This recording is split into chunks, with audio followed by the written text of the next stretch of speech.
Super 4-এ দৌড়ে খেলতে নেমে চেন্নাই সুপার কিংসের আরেকটা হতাশাজনক হার। কেননা গুজরাট টাইটান্সের বিপক্ষে 35 রানের ব্যবধানে হেরেছে চেন্নাই সুপার কিংস। একদিকে চলছিল মোস্তাফিজুর রহমানের দেশের খেলা, অপরদিকে চলছিল মোস্তাফিজুর রহমানের আইপিএল এর দল চেন্নাইয়ের খেলা।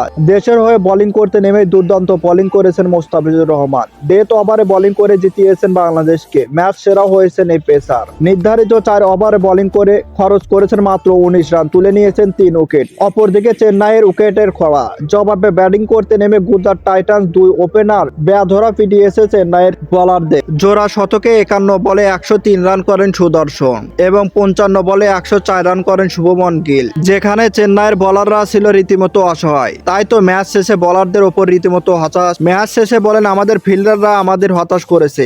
আমরা 10 থেকে 15 রান অতিরিক্ত দিয়েছি। আমার কাছে মনে হয় আমরা বোলিংও ভালো করিনি, তবে জয় ব্যাটারদের। শুভমন এবং সুদর্শন দারুণ ব্যাটিং করেছে, তাদের ব্যাটিং ছিল নিয়ন্ত্রণ। আমরা আমাদের পরিকল্পনা অনুযায়ী বোলিং করতে পারিনি। তাছাড়া আমরা আমাদের বোলিং বিভাগের সেরা 2 পেসারকে হারিয়েছি। পাতিরানা ইনজুরি এবং মোস্তাফিজুর রহমানের চলে যাওয়াটা। খেলার ভিডিও প্রতিদিন দেখতে চাইলে অবশ্যই চ্যানেলটি সাবস্ক্রাইব করে পাশে থাকবেন। আপনার কাছে অনুরোধ।